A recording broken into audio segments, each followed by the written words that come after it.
Gavana machon ma kaunti ma Kakamega Wycliffe Oparanya wacho ni onego ket migao mar tend kor gwenge kata devolution. Oparanya olero ni migao no en gima dwarore ni mar okelo tudruok e kind piny owacho mamalo kod mago ma counties. Ma owacho kinde makweth mar Azimio la Umoja One Kenya od bura mamalo bende wacho ni thoth jotend migepe ma ogwel kod William Ruto gin godo gito.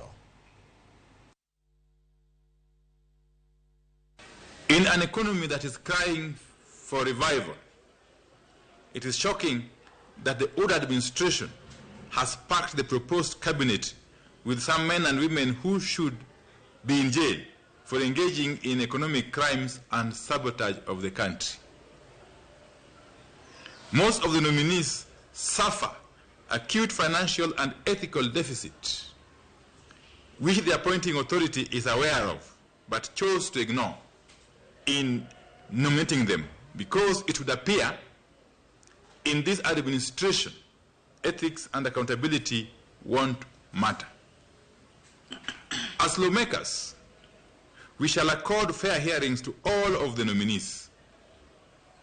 But they must know that there are a lot of questions about some of them, and we will be asking those questions relentlessly. The cabinet is in no way the face of Kenya.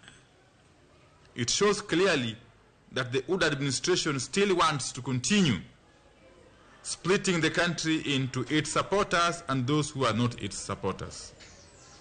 Healing is not in the Oda agenda, apparently.